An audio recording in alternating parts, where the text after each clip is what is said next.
Good day, Fusion and Southside Church families. I'm so glad to be able to share with you for Arise and Shine. My name is Shandon, for those of you who don't know me.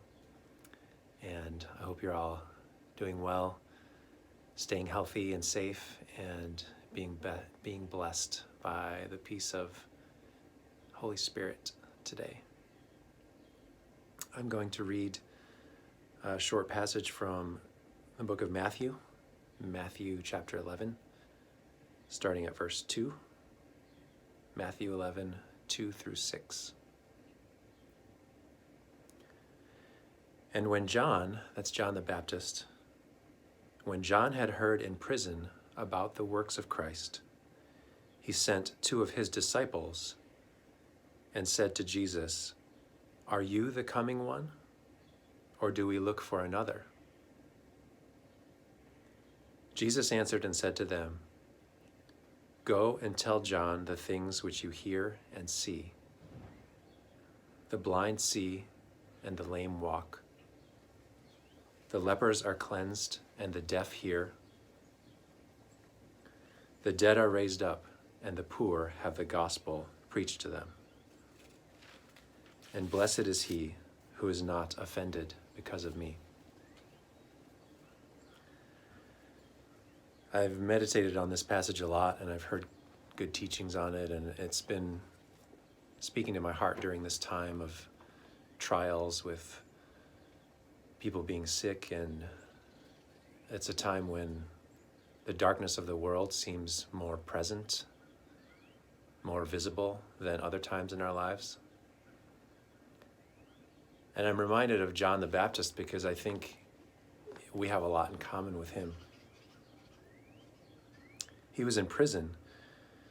Now remember, John's ministry, his whole calling as a prophet, was to announce that Jesus was the Christ, that he was the coming Messiah, the anointed one. And yet when John was put in prison, for some reason, we see the Bible saying, when John had heard in prison about the works of Christ, he sent two of his disciples and said to him, "Are you the coming one, or do we look for another?" So John the Baptist, who's an amazing prophet, Jesus said he was greater than all the prophets of the Old Testament. He was the one who was sent to announce that Jesus was the Christ, to pave the way for him.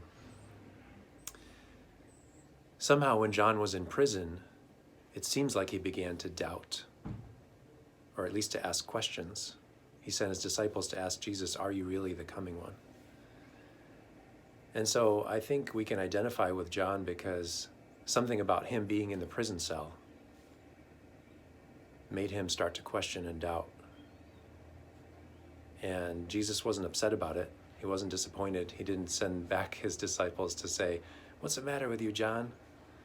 He sent back an encouragement to John to say, "John, encourage John with what I am doing."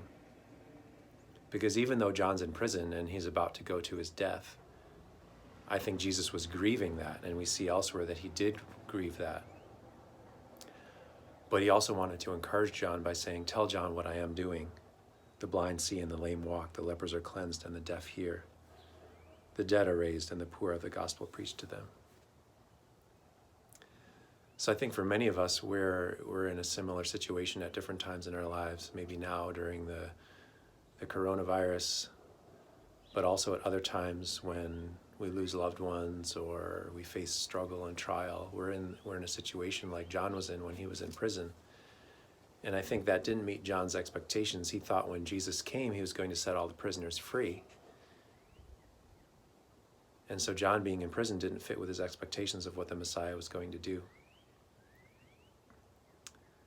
But we're in a world that's full of trouble, as Jesus said. In this world we'll have trouble. But he told us to take heart because he would overcome the world. And it's super hard, and Jesus isn't mad or disappointed when we're struggling the way John was struggling when he was in prison.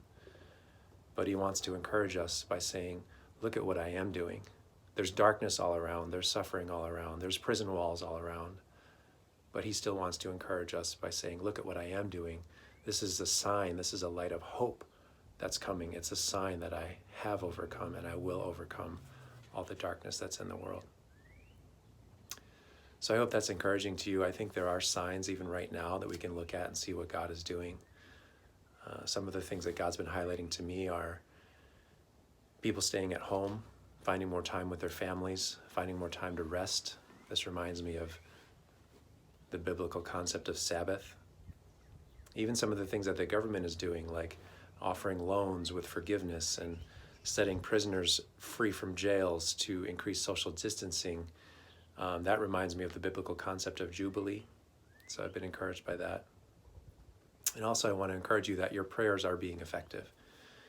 I follow the news maybe a little bit more than I should, but I dig into it and I dig into some of the numbers, and we can see that the early projections, which were that the hospitals in New York State might be overwhelmed with patients. And while there is a lot of suffering and tragedy out there, the worst projections have not come to pass. And the early projections as high as 100,000 hospital beds being filled, which would have overwhelmed all the hospitals in the state. Those projections are now way down, and for the past week, we've been between 18 and 20,000 hospitalizations for COVID-19, and the trend is flattening, and it's starting hopefully soon to turn down. So while there is great suffering and great darkness, and we shouldn't ignore that, we should mourn with those who are mourning and pray for them out of compassion. At the same time, I think we should be encouraged when we see signs of what God is doing, that our prayers are having an effect. And these are signs for our ultimate victory over darkness that's coming. So I'm sending love and blessings to you all, praying that you're being encouraged with peace. And remember that Jesus is always present with us, just like he promised, and that his peace is ever present and available for us. Love you all. Bless you all. Take care. Have a great day.